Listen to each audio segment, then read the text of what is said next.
আসসালামু আলাইকুম, কি অবস্থা সবার? তো আজকে আমরা আলোচনা করব হচ্ছে পাইথনের খুবই গুরুত্বপূর্ণ দুইটা স্টেটমেন্টস নিয়ে, ব্রেক এবং কন্টিনিউ স্টেটমেন্টস। আপনারা থাম্বনেল দেখে বুঝতে পারছেন। তো এই দুইটা জিনিস হচ্ছে আমাদের অনেক বেশি প্রয়োজন হয় আমাদের ফর লুপের ক্ষেত্রে। তো আমরা প্রথমে আলোচনা করব হচ্ছে কন্টিনিউ। তো কন্টিনিউ জিনিসটা বলতেই বোঝায় যে আসলে কোনো কিছু চলমান থাকবে এমন। তো এমন অনেক সময় এমন সিচুয়েশন আসে যখন হচ্ছে আমাদের ফর লুপের ভেতর আমাদের কিছু আনএক্সপেক্টেড ইটারেশন চালাইতে হয়, বা তখন এগুলো হচ্ছে আমাদের এই ফর লুপকে এক্সিট করে দিতে পারে, টার্মিনেট করে দিতে পারে। তো ওই সিচুয়েশনগুলো আমরা ধরে ধরে আমরা বলে দিই যে যদি তুমি এরকম অনাকাঙ্ক্ষিত সিচুয়েশনেরও তুমি হচ্ছে মুখোমুখি হও, তারপরেও তুমি এই ফর লুপটা তুমি কন্টিনিউ করবা। তো এখানে দেখেন আমাদের এখানে একটা মিক্সড লিস্ট আছে, যেখানে হচ্ছে আমাদের সবগুলোই স্ট্রিং আকারে দেয়া আছে, কিন্তু কিছুর ভিতরে হচ্ছে নিউমেরিক ভ্যালুজ 2, 3, 4 এরকম, আর কিছু হচ্ছে আলফা ভ্যালুজ ABCD এগুলা।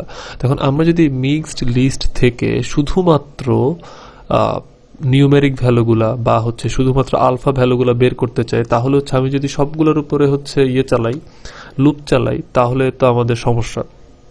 আমাদের লুপ চালাতে হবে, কিন্তু সবগুলো আমরা আউটপুট আনতে পারবো না। তো আমরা তাহলে কি করতে হবে? আমরা প্রথমে চেক করতে হবে যে ভ্যালুটা কি আলফা কিনা। যদি আমি ধরেন আমি শুধুমাত্র 2, 3, 4 এই নিউমেরিক ভ্যালুগুলো আউটপুট চাই, তো যখন আমাদের এখানে আমাদের ফর লুপ হচ্ছে ইটারেশন করা শুরু করবে, সে এখানে 2 পাবে, A পাবে, 3 পাবে। তো যদি সে 2 পায় তাহলে তো হলোই, 2 হচ্ছে নিউমেরিক ভ্যালু, সেটা প্রিন্ট করবে। কিন্তু যদি A পেয়ে যায় তাহলে সে কি করবে? সে A পাইলেও যদি সে প্রিন্ট করে দেয় তাহলে হচ্ছে সমস্যা। তো কিন্তু যদি আমরা এ পাইলে, সে এ পাইছে, তখন আমরা কিছু করলাম না, বা এ পাইলে আমরা কোনো তাকে দিলাম না, ইনস্ট্রাকশন দিলাম না যে তুমি হ্যাঁ এ পাইছো, ঠিক আছে, এখন কি করবা? এখানে দাঁড়ায় থাকবা, লুপ টার্মিনেট করে দিবা, নাকি হচ্ছে এটা স্কিপ করে গিয়ে নতুন যাবা, মানে এর পরের ধাপে যাবা? তো এই কাজটাই করে কন্টিনিউ। তখন যখন আমরা একটা নির্দিষ্ট জিনিসের মুখোমুখি হই যেটা আমাদের প্রয়োজন নাই, তখন হচ্ছে এই কন্টিনিউ স্টেটমেন্টটা বলে যে হ্যাঁ এটা পাইছো, ঠিক আছে, just ignore it and continue to the next step.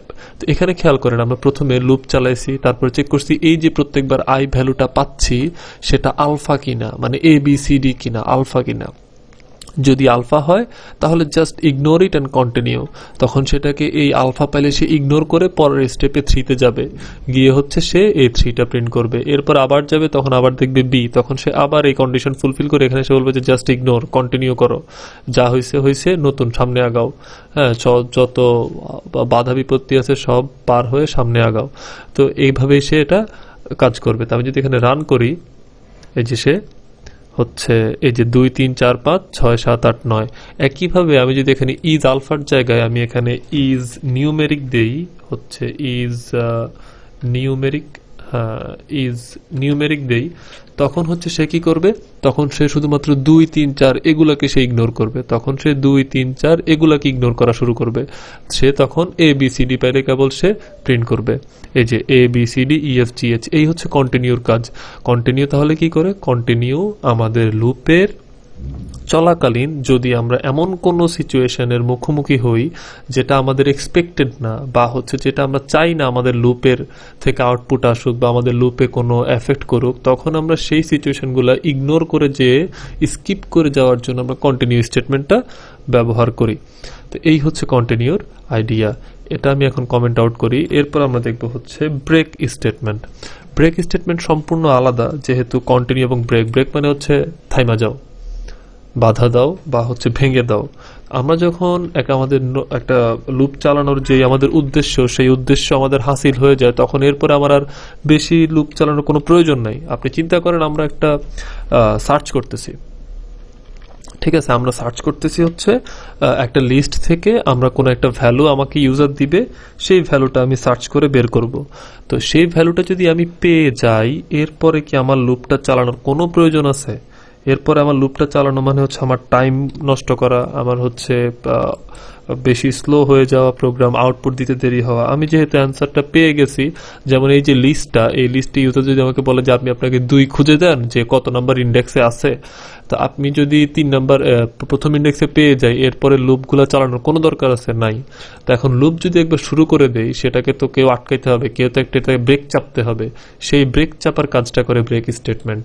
For loop যখন তার নির্দিষ্ট উদ্দেশ্যের যে নির্দিষ্ট আউটপুট সেটা আমরা পেয়ে যাই, আমাদের যেটা পাওয়া দরকার সেটা যখন আমরা পেয়ে যাই, তখন আমরা গানের ব্রেকটা চেপে দেই। এই ঠিক সেম কাজটাই ব্রেক স্টেটমেন্ট করে। এখানে খেয়াল করেন, আমি হচ্ছে এটা রান করি, আমি হ্যাঁ এটা রান করলাম, এন্টার নাম্বার। তো এখন আমি বললাম যে আমাকে এই নিউ যে লিস্টটা, এই লিস্ট থেকে তুমি আমাকে হচ্ছে 3 খুঁজে দাও, তুমি আমাকে হচ্ছে 3 খুঁজে দাও। আমি যদি 3 ইনপুট দেই তাহলে 3 কোথায় আছে? 3 আমরা দেখতে পাচ্ছি হচ্ছে 0 1 2 3 ইন্ডেক্সে আছে। তখন সে আমাকে বলবো যে ফাউন্ড ইন্ডেক্স নং 3। এরপরে কিন্তু সে আর লুপটা চালায় নাই। এখন এই যে সে আর লুপটা চালায় নাই, এটা হয়তো আপনারা বুঝতে পারতেছেন না। আমি আপনাকে বুঝাই দিচ্ছি যে এখানে আমি যদি একটা এলস কন্ডিশন দিয়া, বা এলস কন্ডিশন না দিলেও চাচ্ছি, এলস কন্ডিশন দিই, এলস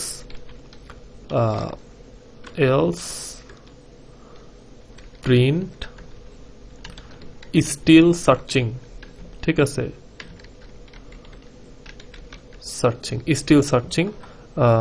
এখানে আমি যে not found and still searching, দেখবেন যতক্ষণ পর্যন্ত সে পাচ্ছে না, ঠিক ততক্ষণ আগ পর্যন্ত সে এই প্রিন্ট আউটটা দেখাবে যে আমি পাই নাই, আমি খুঁজতেছি। যখনই সে পেয়ে যাবে তখনই বাকিগুলোর জন্য সে আর এটা প্রিন্ট করবে না। আমি আবারও 3 ইনপুট দিচ্ছি, আমি আবারও 3 ইনপুট দিলাম, তখন দেখবেন সে নট ফাউন্ড স্টিল সার্চিং, কারণ 0তে এখানে এসে দেখছে যে না এটা না, নট ফাউন্ড স্টিল সার্চিং। এখানেও দেখছে যে না, নট ফাউন্ড স্টিল সার্চিং। যখনই সে 3-এ পেয়ে গেছে, তখনই সে ইনপুটটা যখন পেয়ে গেছে, কন্ডিশন ফুলফিল হয়ে গেছে, এরপরে সে দেখেছে স্টেটমেন্ট হচ্ছে ব্রেক, ঠিক আছে তুমি থামো এখানে, আর তোমাকে আগাইতে হবে না। তখন সে এই ব্রেক স্টেটমেন্টে ব্রেক করে লুপ থেকে বের হয়ে গেছে। আমার শেষে আর কতক্ষণ পর্যন্ত আমার লুপ চালাতে হয় না, 1 2 3 4 5 6, আরো 6 বার আমাকে কম লুপ চালাতে হয়েছে। এই হচ্ছে ব্রেক স্টেটমেন্টের কাজ। ব্রেক স্টেটমেন্ট কোনো একটা উদ্দেশ্য হাসিলের গাড়ির ব্রেক চাপার ক্ষেত্রে কাজ করে, ফর লুপের টার্মিনেট করতে, ফর লুপ থেকে লাভ দিয়ে বেরোয় আসতে কাজ করে। আর কন্টিনিউ হচ্ছে কি, কোনো একটা মুখোমুখি হইলে সেটা স্কিপ করে, সেটা থেকে ইগনোর করে সে পাশ কাটিয়ে চলে গিয়ে আবার নেক্সট স্টেপে যায়। এই হচ্ছে আমাদের কন্টিনিউ এবং ব্রেক স্টেটমেন্টের কনসেপ্ট, এবং এভাবেই আমরা ফর লুপ বা হোয়াইল লুপ যে কোনো জায়গায় আমরা ব্যবহার করতে পারি। থ্যাংক ইউ, আজকে এ পর্যন্তই। So if you're enjoying my videos, don't forget to subscribe my channel. Thank you.